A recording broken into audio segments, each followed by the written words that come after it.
Fundamentalism اصل جو چلا ہے وہ ہندوستان میں چلا ہے، بدنام پوری دنیا میں مسلمان ہو گیا، لیکن اب اس کا میں بلیم نہ امریکہ کو دے سکتا ہوں نہ کسی اور کو، یہ تو اے باد صبا ہی ہم آبردہ توستی، ہمارا اپنا کیا دھرا ہے۔ میں آپ کو ایک حوالے سے بتا دینا چاہتا ہوں، ہمارے ہاں علامہ مشرقی اٹھے، چپ راس چپ چپ راس چپ اور بیل چاپ پورے ہندوستان کو دہلا دیا، دہل گئی زمین ہندوستان کی، راس کماری سے لے کے درہ خیبر تک، اور بڑے بڑے نوٹیبلز، یہ تحریک اتنی عظیم تھی، اتنی آرگنائز تھی۔ آپ کو معلوم ہے یہ تالپور برادران جو ہیں، دونوں بھائی جو تھے، یہ خاکسار تھے، بڑے بڑے لوگ، سندھ میں، فرنٹیئر میں، پنجاب میں، ہر جگہ پر، اور ایسی زبردست آرگنائزیشن بالکل ملٹری والی، ان کے سارے قواعد ملٹری کے۔ لیکن ہوا کیا؟ آر ایس ایس 1925 میں قائم ہوئی ہے، اسی کے رد عمل میں ہندو سویا ہوا تھا، انہوں نے دیکھا یہ مسئلہ اٹھ گیا ہے، اور اتنا زبردست اٹھ گیا ہے، اس زور شور کے ساتھ اٹھ گیا ہے، اس کی چپ راس جو ہے وہ زمین جو ہے لرز رہی ہے، اس سے تو اٹھنا پڑے گا نا۔ لہذا باقاعدہ جو آر ایس ایس 1925 میں قائم ہوئی ہے، اسی کے رد عمل میں، اور اس مقصد کے ساتھ، ڈکلیئرڈ مقصد، ہندوؤں کو متحد کیا جائے تاکہ وہ بھرپور طریقے سے مسلمانوں کا مقابلہ کر سکیں۔ ہندو واز آن دی ڈیفینسو، لیکن 1925 سے لے کر آج تک کتنے سال ہو گئے؟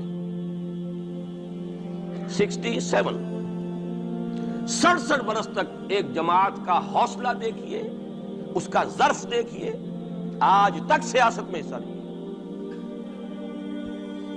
پاور پالیٹکس سے کوئی تعلق۔ 67 لانگ ایئرز، اتنی فالوئنگ ہے کہ ویسٹ میں تو اتنی موٹی موٹی کتابیں چھپی، شکاگو یونیورسٹی سے اتنی موٹی کتاب تھی، برادرہڈ ان سیفرن، آر ایس ایس کے اوپر ڈاکومنٹ، 25 لاکھ ان کا اس وقت کارڈر موجود ہے جو کہ ان کا ٹرین ہے والنٹیئر، لیکن وہ جماعت الیکشن میں نہیں آئی۔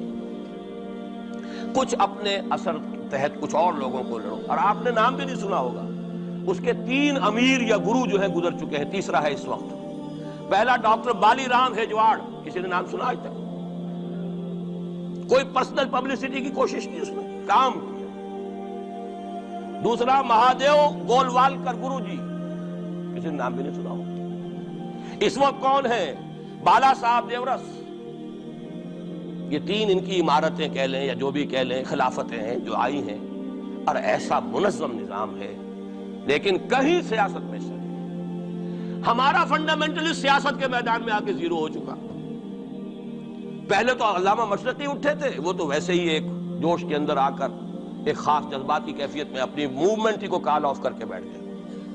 10 لاکھ آدمی، غالباً 10 لاکھ کی فکر تھی، 10 لاکھ یا 1 لاکھ جتنے بھی تھے، میں فکر کے بارے میں نہیں کہہ سکتا، دلی میں جمع نہیں ہوں گے تو میں پارٹی کو ڈسبینڈ کر دوں۔ وہ چند افراد کی کمی رہ گئی تھی اس فکر سے، تو اسی غصے میں آ کر پارٹی ڈسبینڈ، ختم۔ اب وہ خاکسار ہمارے ہاں تو رہ گئے، کبھی کسی خاص سیریمنی کے موقع پر کچھ سلامی دینے کے لیے چپراس کرتے آ جاتے ہیں بیچارے، وہ ان کے تو کوئی نام و نشان بس اس معنی میں ہے کہیں، اللہ اللہ خیر۔ اصل فنڈامنٹلسٹ آرگنائزیشن جماعت اسلامی ابھری، لیکن اس نے پاکستان میں آتی پاور پالیٹکس کے اس کے اندر اپنے آپ کو دفن کر کے زیرو کر دیا۔ وہاں یہ معاملہ چل رہا ہے، یہ ہے اصل میں جو فرق آپ کو سمجھنا چاہیے۔ یہ 1925، یہ جو دوسری جماعتیں ہیں، وی ایچ پی ہے، وشوا ہندو پریشد، یہ اس کی ایک ذیلی تنظیم ہے، جیسے جماعت اسلامی کی ذیلی تنظیمیں ہیں اسی طرح کی ذیلی تنظیمیں۔ آر ایس ایس خود کبھی نہیں آئی پالیٹکس میں، اور 2 مرتبہ تاریخ میں اس کو بین کیا جا چکا ہے ہندوستان میں، چونکہ آر ایس ایس کا آدمی تھا جس نے گاندھی کو ایسیسینیٹ کیا تھا 1948 میں، دی پارٹی واز بینڈ۔ اس کے بعد جب اندرا گاندھی کا دور آیا ہے وہ ایمرجنسی کا، اس میں بھی پارٹیز اس نے بین کی تھی، آر ایس ایس بھی بین ہوئی ہے، لیکن ہر مرتبہ پہلے سے زیادہ ابھر کر آئی ہے۔ اور آج یہ سب کے سب وی ایچ پی والے، بی جے پی والے، یہ سب در حقیقت آر ایس ایس کے آدمی، اور یہ ان کا ڈکلیئرڈ ایم اب بن چکا ہے، اور حالات جو ہیں ہم اس سزا کے بالکل مستحق ہو چکے ہیں۔